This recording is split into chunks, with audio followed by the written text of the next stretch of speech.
scoring, okay, and vulnerability. So let's start with understanding what vulnerability, and then we'll see how it's incorporated into the scoring, yes? Because when you learn scoring originally for beginners, we're just learning about the bonus of the game. If you bid like 3 or trumps or 4 hearts, and that's it. I'm not mentioning the vulnerability.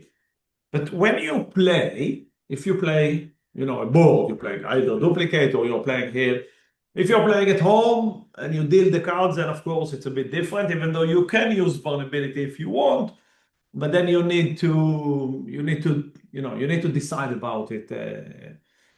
Okay, we'll discuss it separately. You don't have to, but it just adds one more element to the game, and it affects the scoring. So if you take your 13 cards, okay, it will always show you if you are red or green. If you are red, your partner will always be the same as you. So either you are both red or you are both green. Or it could be that everyone is red or everyone is green, potentially, okay? Each board is different, okay? And the meaning is that your color, red or green, vulnerable or non-vulnerable, red is always vulnerable, green is non-vulnerable, will affect the scoring. Okay, so now we'll do scoring a little bit more elaborated, and we'll see how it affects the scoring. And of course, the more important part, what do I do with that information? Will it affect my game? Because the scoring itself, or the vulnerability itself, does not affect the game in any way. You bid the same, you play the same. But knowing that you are vulnerable or not could potentially sometimes make a difference on the way that we bid. And that's why there is an advantage in understanding and learning about it. Okay, so let's start. Scoring, we are starting with what happens when you don't make your contract. Why do we start with that? Because that's the easiest part. If you don't make your contract, it doesn't matter what was the contract. I'll repeat again, if you didn't make your contract, if you went down, the contract itself makes no difference. Whether it was 4 hearts, 2 diamonds, or 6 no trump, or 1 club, or 3 spades, completely irrelevant, okay? What's relevant for the scoring is how many tricks did you make less than your bid? We usually say how many down we went, okay? So for instance, if you bid 3 spades, which means you need 9 tricks, but you made only 7, the meaning is you went 2 down, okay? So again, if I went 2 down in 3 spades or in 1 trump or in 6 clubs, it's going to be exactly the same, okay? Only how many tricks less than my bid. The second thing that affects the scoring is the vulnerability. If I was vulnerable, if I was non-vulnerable, it will change the scoring, okay? And the last part is something that, let's say, in many cases less relevant, if the contract was doubled. If your opponent's double you, it will of course affect the scoring. The double affect the scoring. So if we ignore the double, okay, there are only 2 parameters that affect the scoring: how many down I went and what was my vulnerability, okay? And now all we need to know is 2 numbers. So this is not so good, right? 50 and 100. That's it. What does it mean, 50 and 100? If I'm non-vulnerable, I will lose, or my opponents will gain 50 points per trick. Even though if I'm non-vulnerable. So for instance, I bid 2 diamonds and I made, unfortunately, only 7 instead of 8. The opponents will get 50 points. I went 1 down. If I bid 4 spades and I went 3 down because I made 7 tricks instead of 10, they will get 3 times 50, which is 150. Okay. Now, if I'm vulnerable, same idea, I lose 100, they get 100 per trick. So I bid 5 clubs, went 2 down, I made 9 instead of 11, they get 200 points. 100 per trick, okay? So we can see the vulnerability basically means that I lose double points when I'm vulnerable. Very simple. So far? So again, if you don't make your contract, it doesn't matter what you bid, even if you bid 7. Won't make any difference. You went 1 down, you lose 50 points. Even if you bid 7 or if you bid 1. No difference at all. In duplicate, yes. Of course. Yes, but what happens in duplicate, the idea in duplicate is that everybody plays the same card, the same hand, and the same vulnerability. So, for instance, if I bid 3 trumps and I went 1 down, I lost that, and I was vulnerable, the opponents will get 100, but other people playing the same hand will also be vulnerable, like me, because it's the same. So if they bid the 3 trump and they went 1 down, they will also lose 100. So if I lost 100 and someone else playing the same card lost 100 as well, we are 50-50. We got the same score. It's not that I'm vulnerable, but someone else will play my cards and won't be vulnerable. It's not possible because they get actually the same board. So what do we do in duplicate? When we finish playing, we put the cards back, we give it to someone else. So they'll get the same card, same vulnerability, same dealer. Okay, it's identical. Okay.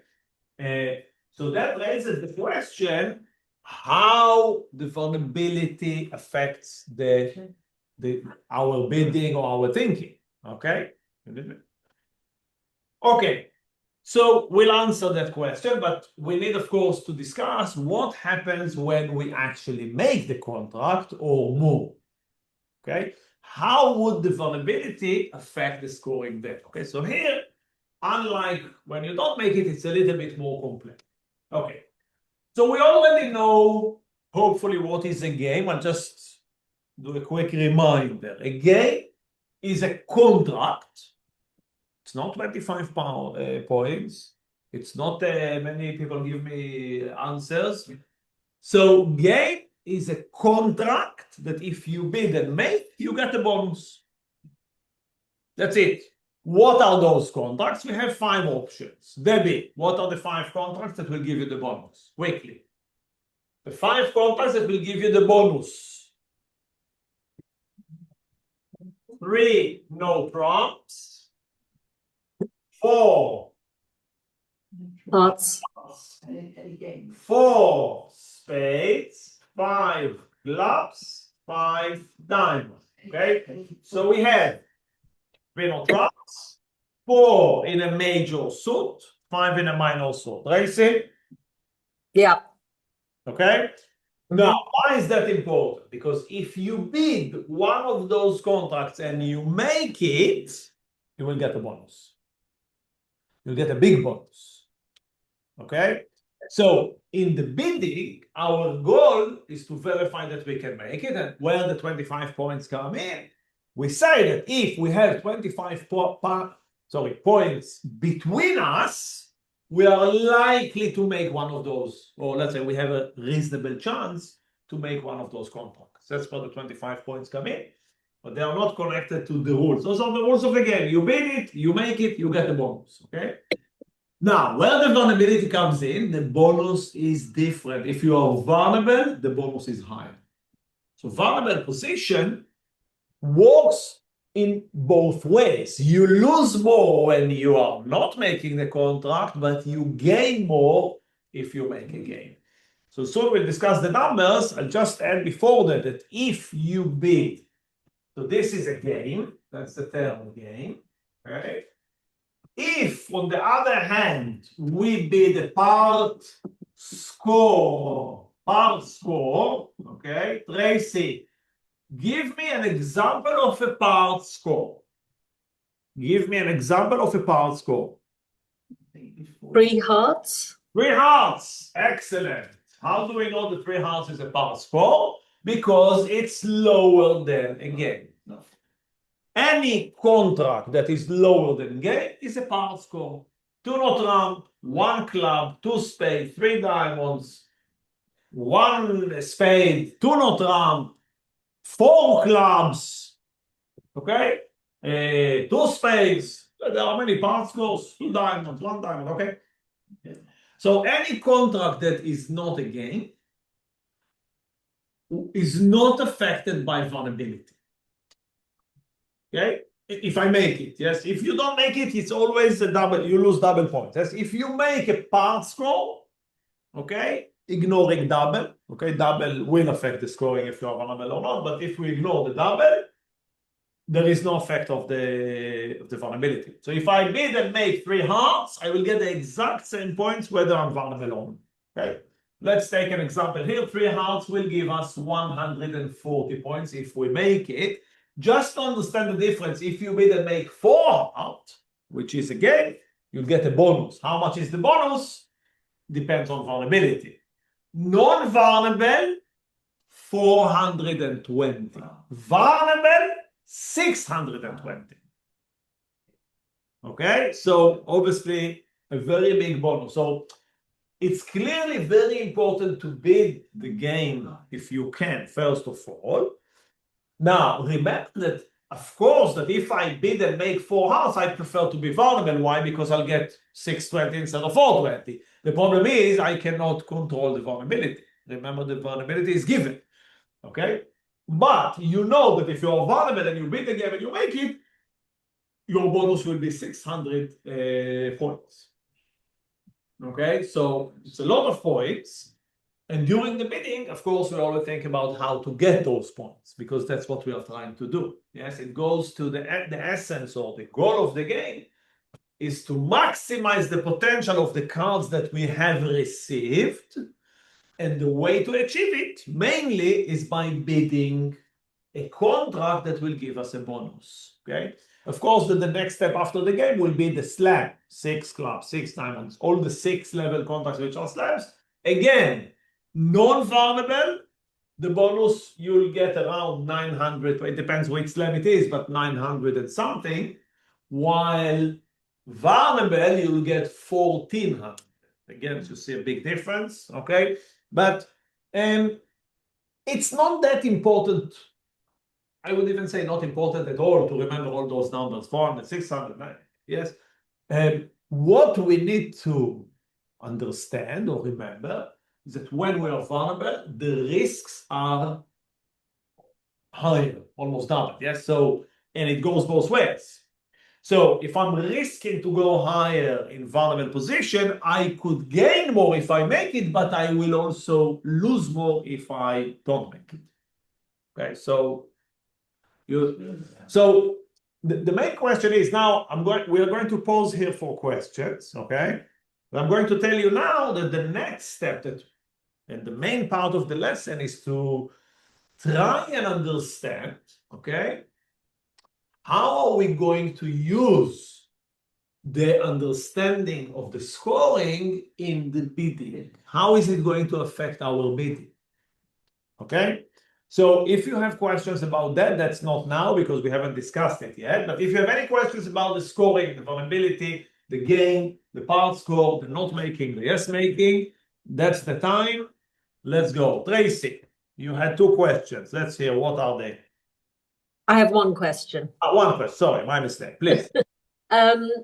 Is it completely random how vulnerability is consigned to one person or one pair or another pair?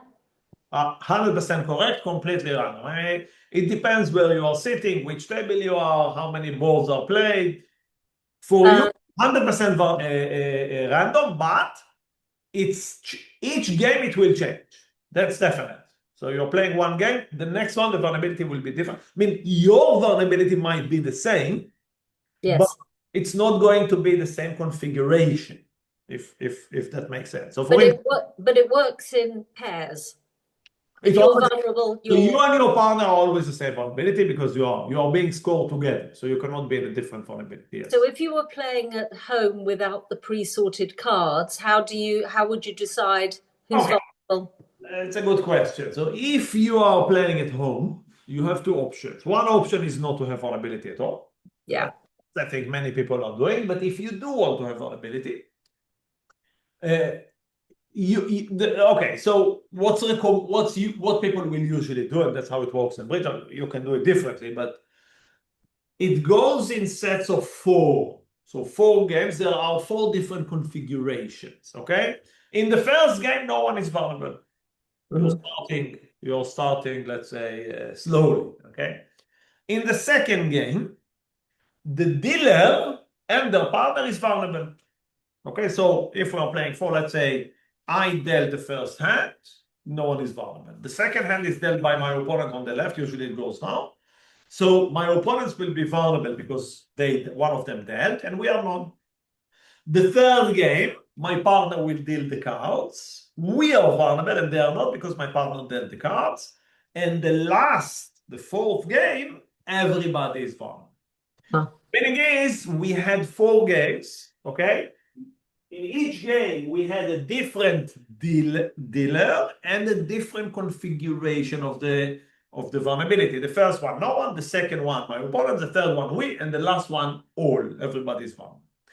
Now, after we finish 4 games, if we continue, the next game I deal again, we go back to the same. No one is vulnerable. And then we start another round of 4, exactly the same way.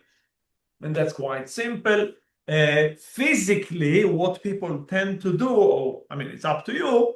If you have like a pen or a pencil, you put it on the table to show the vulnerability. So if the pen is not on the table, no one is vulnerable. And then you can put it, if you put it that way, pointing to the people who are vulnerable, that way or that way. You can take a pen, okay, put it on the table. Hey, I'll show you with the camera here, so Tracy can see as well. Okay, can you see the table? I can see the table. Okay, so imagine that pen. If there is no pen on the table, can you take this away for 1 second, just when I explain? Okay. No pen on the table, no one is vulnerable, okay? If the pen is laid on the table like that, okay, it points to north-south being vulnerable. So Janice, let's say, and if I'm sitting here, Janice and me, for instance, the next game, I'll put it like that. If this is the vulnerability, now it's east-west, okay? And you can do it diagonal to show that everybody is vulnerable like that, okay? If it's not on the table, no one is vulnerable. Interesting. Thank you. That way, you have something physical that reminds you. It's a possibility. You don't have to do it. You can try and remember. But usually, when we play in a real, let's say, competition, it is recommended to leave the boards. I would even say mandatory to leave the board on the table because the board shows you, the dealer shows you the vulnerability. So we don't need a pen or anything. The board shows everything. Okay. And go over which color is which again? The red is vulnerable. Red is vulnerable. Red is vulnerable, green is not. Okay. Sometimes it could be white, but it's usually red or green. The vulnerable is always red. The non-vulnerable is sometimes green and sometimes white. Can I have one more question? So you did have 2 questions. I did, but I didn't know it. You knew I had 2 questions. I'll send you the invoice at the end. No problem. Thank you. I'll pay straight away. If everyone is vulnerable and nobody is vulnerable, does that not add up to the same thing, or it makes a tremendous difference? The first round, nobody is vulnerable. The 4th round, everybody is vulnerable. Can you just explain the difference between those 2 situations? Okay, so don't forget that at the end, only one pair will beat some. Yeah. One pair will be what? Only one pair can win the bidding. Only one pair can win the bidding. Okay. Yeah. So when the bidding is finished, let's say the contract is 3 or props. Okay, and they made it. If they were vulnerable, they get 600. If they are not vulnerable, they get only 400. So of course, be a difference. Okay? Yeah. Okay. So the question is, what's the importance of the vulnerability of the other pair? Okay, that's maybe a more difficult question. I'll try to answer it after we discuss the effect of the vulnerability on the actual bidding. That's not something that we have discussed yet. But remember that if you and your partner bid, the vulnerability of your opponents makes no difference, only yours. Yeah. Okay, so of course, it's not if you're vulnerable or not. Yes, Janice, questions, Debbie, questions, please. Says online. Yes. It will. Vulnerability is decided for you. Of course, it's always decided for you. It's always decided for you. If you play here, you get a board, the board tells you who's vulnerable or not. You are not deciding. You never decide who's vulnerable. If you play online, like in duplicate, you will see. Next time you play, you'll see red or green. Or so maybe I think it's green usually online. Okay, green, but red is always the vulnerable. Yes, chance. The efficiency. It just matters where you want to sit. No more, I mean, it's because it's No, so no, fast, it all goes suddenly. The directions, of course, the directions north, south, east, west are there just for reference reasons. So we know how to refer to someone. Yeah. Yes, in duplicate, usually the north south pair are not moving and the east west are moving. Yeah. But That's the way. yeah, there is no relevance where you sit other than that. Not important. But sometimes everyone goes to the north south. I don't know why they haven't got to move it. But yeah, so people that have difficulties in moving or walking physically might prefer the north south, but in terms of the game itself, it has no relevance at all. Okay, so now we get to the second part of the lesson. Okay, and now we are trying to ask the following question. And the question is, if the vulnerability is not affecting anything in the game itself, but only the scoring at the end, is it relevant for me? Why do I need to know, basically? Why is that important? Okay. Okay, so the answer is, in some cases, or I wouldn't say in many cases, it's probably not so important. It's not going to affect your bidding. Okay. Your bidding should still be trying to, if you are the opener, trying to tell your partner what you have, bid according to your cards. And then, of course, if you're the decision maker, usually the responder, you would like to go to game if you have enough points and choose the correct trump suit, etc. So in many cases, when the bidding is just mainly between me and my partner, the effect of the scoring is not really relevant. Not really relevant. Okay, not a lot. You can almost even ignore it. But the scoring starts to be the vulnerability starts to be relevant when the bidding is competitive. What does it mean, competitive bidding? It means that everybody is involved in the bidding and not only me and my partner. Let's look at a quick example, okay? If my opponent opens the bidding with one spade and I'm sitting just after them and I have diamonds, 5 or 6 cards in diamonds, and I want to bid diamonds, okay? I want to bid diamonds. Why? Because I might want it as a trump suit. I want to tell my partner what I have. I want to interrupt the bidding of my opponent. So there are many good reasons to overcall. This is an overcall position. But in this specific case, like many, I will have to go to the 2 level because my suit, unfortunately, is lower than the opponent's. If they would have opened one club, my life would have been easier. I could have bid one time. So I'm saying, okay, I have a reason to bid diamonds. I have diamonds, whatever. But I have to go to 2, which poses a risk. Don't forget, when you bid 2 diamonds, your partner might also go to 3 or something else, and the bidding starts to go higher. So you know it's more dangerous. Now you're asking yourself, okay, is my 9 points, 10 points, 8 points, whatever you have, enough to go to the 2 level, or is it too dangerous? So let's say you are borderline. Let's say you are deliberating. You are feeling that it might be a bit dangerous, but on the other hand, you do want to bid it because there are advantages, okay? Here, the vulnerability could make a difference, okay? So let's take the board and see.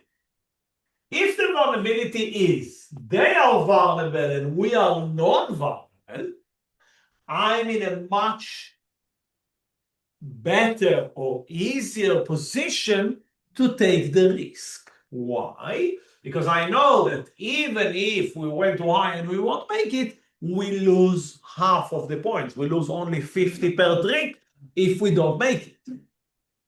On the other hand, imagine that the vulnerability is they are non-vulnerable and we are, This is a much more dangerous situation because here, if you don't make your contract, you lose double. Mhm. So the meaning is that in competitive bidding, overcalls, or of course, I can give a position that is a bit more, yes, when the bidding goes higher, okay? So I can give an example now.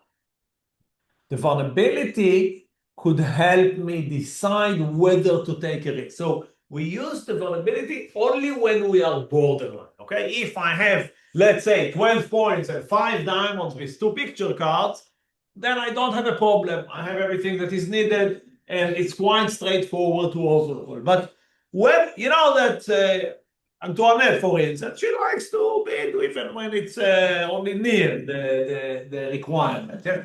When the requirements are not completely there, you have only 1 picture card and not 2, the points are a bit borderline, you know, unfortunately, sometimes we don't have everything that is needed or everything that my partner will expect. In those cases, vulnerability could be, you know, this extra parameter, is the second opinion from the doctor telling you or helping you with the decision. Preemptive bidding, it's very classic. Preemptive, sometimes, you know, we have 6 cards, but only the queen. Yeah, so something, or the points are only 5 or only 4. In those cases, when a preemptive opening bid is borderline or overcall of a preemptive, again, vulnerability can help you. In vulnerable position, it is less recommended / more dangerous to take the risk, while in a non-vulnerable position, it's less dangerous and you could be more, you might be more tempted to go and do bid. Okay. Mhm. Now, I've given mainly examples at low levels, but imagine that the bidding goes 1 spades, 2 diamonds, 3 spades, 4 diamonds, 4 spades. Okay, now, of course, so see what happened here. Opponent started 1 spade, we decided to overcall. I'm not getting now into why did we overcall, but of course, we had diamonds, we had some points, whatever. Okay, we overcall. But now see, 3 spades, probably a stronger hand, depends on their agreement, doesn't matter. My partner supports me to 4 diamonds, so clearly they have something. They went to the 4 level supporting me, and they go to 4 spades. Okay, now my deliberation is much more, let's say, extreme, because if I'm saying I don't want to let them play 4 spades, I want to go with diamonds, I have to go to 5. That's not like before with the 2 level, okay? And again, vulnerability will be a very big parameter here. Because if my opponents are vulnerable, and if I have a good reason to believe that they are likely to make 4 spades, because I don't have a lot of points, or I don't have spades, or whatever my reasoning is, if I pass and they make it, they will gain 600 points, which means I'm losing 600 points. Why? Because they beat the game and they are vulnerable. So something like that, especially if they are vulnerable and I'm not, is very likely to push me to risk going to 5 diamonds, because I'm saying if I'm going to 5 diamonds, especially non-vulnerable, okay, here a double might be added. The opponents might double me because obviously I went potentially too high, but still I might lose less points than 4 spades. If they are non-vulnerable and I am vulnerable, that's much, much, much more dangerous, because then I lose more if I don't make it, okay, especially if I'm double, then the points are getting crazy. But if they make the 4 spades, here they'll gain still a bonus, but 400 rather than 600. So here, if the vulnerability is they are green, non-vulnerable, and we are red, it would be extremely dangerous to bid. If the vulnerability is they are red, vulnerable, and we are not, it's much more convenient position to bid. I'm not saying that you should bid here and you shouldn't bid there. I'm just saying it's a more convenient. The decision at the end, of course, is based on other parameters like my cards, how many diamonds I have, what do I have in spades, how many points I have. There are many other parameters that we should take into consideration, okay? But the vulnerability is definitely it's a very relevant parameter here. And I know that some people don't really realize that, don't look at it, or don't exactly know how the vulnerability works. So yes, okay. So we finished the second part. That's what I wanted to explain about scoring and vulnerability. Okay, and now of course we have time for last questions before we finish the lesson. Debbie, you had how many questions did you have? Only one. I don't have any at the moment. It will come up during the game. Yes. Okay, that's fair enough. Janice. You've got to be a stronger player. You come overfull. No. Playing duplicate is not connected to your level in bridge, is my opinion. It's more connected to your personality. I had people that started and after 6 months or even less wanted to start playing duplicate. Yeah. It's like asking, how good swimmer should I be in order to jump into the, to the deep part of the pool? Some people might do it after one lesson and take the risk, and some will wait 2 years. It's. We did the bridge game on Monday at Johnson's Shore. A lot of people go to and love it. Don't love it. And I'm as good as you've got to be pretty confident to do it because they can be so aggressive. Yeah, it's a question of confidence. It's a question of confidence, and also I'll be that bad. I think it's very important where you play, because some clubs or some duplicates, especially in specific days that could be different, it could be much more competitive, and then the atmosphere is very. But when it's relaxed, when it's a more, let's say, welcoming duplicate, then people who are not necessarily very, very good players would still feel welcome. So it depends very much on in my opinion, on the club. Thursday. Here, Monday and Thursday, and we try to keep it as friendly as possible. Yeah, and I haven't been for long playing cards. Nobody seems to bother about vulnerability. Yes, it's something that people in supervised games, people don't tend to take too much notice to the vulnerability. I agree. In duplicate, it's a different story because you actually score. Yeah. In supervised, many people don't score, so they don't really see the difference. Okay, but you can, or I would even say should play. Score when you play supervised, and then you'll see the difference when you're vulnerable or not. Play. Three questions you have. Kadima, shoot. One question. Only one. I think. Do you have cards or anything? Thank you. A free question. Do you have to decide at the beginning of the game when it's on the boards? Do you have to say we're going to use vulnerability or we're not? Does it have to be an agreement around the table? If you're playing at home, yes. Yeah. And if you're playing because otherwise, yes. Yes. Because otherwise, if you didn't agree, then how would you know? Yes. Yeah. But if you're playing in the club. If you play at the club, you get the board, the vulnerability is there. So you don't need to do anything. Okay. Okay? If you deal the cards, there is no vulnerability. You need to decide, okay, we are going to do vulnerability. We want to score. We want to see how the vulnerability affects.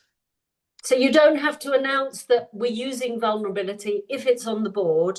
You don't have to say it's on the board, it's given. It's given. You can if you want, but it's not needed. And I'll show you quickly one more thing. So on the bidding box, I don't know if you know that there is scoring on the bidding box. Okay. So for instance, if you play 3-0 trumps, you can take the 3-0 trumps, but you take only the 3-0 trumps itself. You take it out by itself, not the whole thing behind it, okay? And you'll see, I'll show you at the table as well, that you have a green section and a red section. Yeah. non-vulnerable, vulnerable, and the scoring, of course, is different. Ah, right. Okay? Here, you can see it here as well. And if you didn't make your contract, take the pass. If you didn't make the contract, take the pass, and you'll see you have vulnerable, non-vulnerable when you go down. You see 50, Right. 100, and then it just goes doubles. 100. It just says 1 and 2. Yeah, 1 means non-vulnerable and 2 means vulnerable here. Yes. Okay. And they could have done. They could have made an effort and put it on the red, but yeah. Okay. Well, they were lazy with the pass. Yeah. Yeah, here. Yeah, this one is more. Here, you have red. Yeah. Okay. Yeah. Thank you.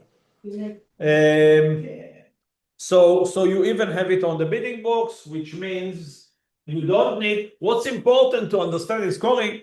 You don't need to remember all the numbers. It's on the bidding box, okay? The understanding the concept of vulnerable and non-vulnerable and gain 3 not 1 for all this is important, okay? And that's what will affect your score.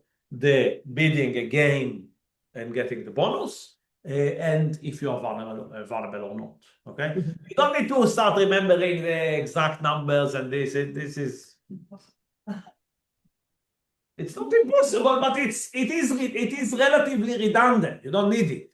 Okay, if you needed it, I would say, okay, make an effort. It's possible, but it's not that important. So don't bother with it. Okay, remember the concept: gain, slap, and vulnerability. That's it. You don't need more than that. Okay, so that was scoring and vulnerability, and I hope now you'll pay more attention to this. If you come on Thursday, we definitely deal with scoring and vulnerability every hand that we play. So very recommended. If you want to practice what we have done, it will be very good for you.